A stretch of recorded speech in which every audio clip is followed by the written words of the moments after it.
Bonjour Élise. Bonjour Lauriane. Merci de nous recevoir dans votre studio graphique. Avec plaisir, bienvenue. Merci beaucoup. Tout d'abord, quelles sont les étapes de création du logo? Premièrement, le brief. Un échange avec le graphiste où vous allez noter un certain nombre de points ensemble pour définir la direction dans laquelle vous allez. Ensuite, il va y avoir des planches tendances. Là, vous allez possiblement proposer des choses à votre graphiste, lui montrer des images que vous aimez et lui également va faire ses recherches. On va constituer ensemble une planche avec plein d'inspiration.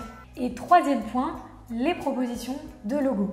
Le graphiste va vous faire 2 ou 3 propositions de logos différents, mais dans l'esprit des planches tendances que vous aurez validées ensemble au préalable. C'est à partir de ce moment-là en fait que vous allez éventuellement ajuster des choses. Parfois vous pouvez avoir envie de mélanger des petites choses que vous aimez bien dans une proposition et que vous aimez moins dans une autre. Donc il y aura plusieurs échanges, des retours et des ajustements et un travail qui se fera avec le graphiste en équipe. Ensuite, pour terminer, il y aura la livraison de vos fichiers. Vous aurez validé une proposition et le graphiste vous enverra ce qu'on appelle les fichiers livrables. Ce sont tous les éléments dont vous aurez besoin pour la suite. Et qu'est-ce qui se passe si le logo ne me plaît pas? Alors c'est une très bonne question qui arrive souvent et qui est légitime. Effectivement, en général, c'est quelque chose qui n'est pas possible. Le logo va forcément plaire parce que toutes les étapes de création préalables permettent d'éviter ça. En fait, le brief, les planches tendances permettent de sécuriser le projet, de vérifier qu'on soit bien sur la même longueur d'onde, client et graphiste. Donc ce n'est pas possible que le logo ne vous plaise pas à la fin. Est-ce que vous avez un dernier conseil à nous donner? Oui, bien sûr. Je vais vous donner un élément clé pour moi dans les projets, c'est le temps.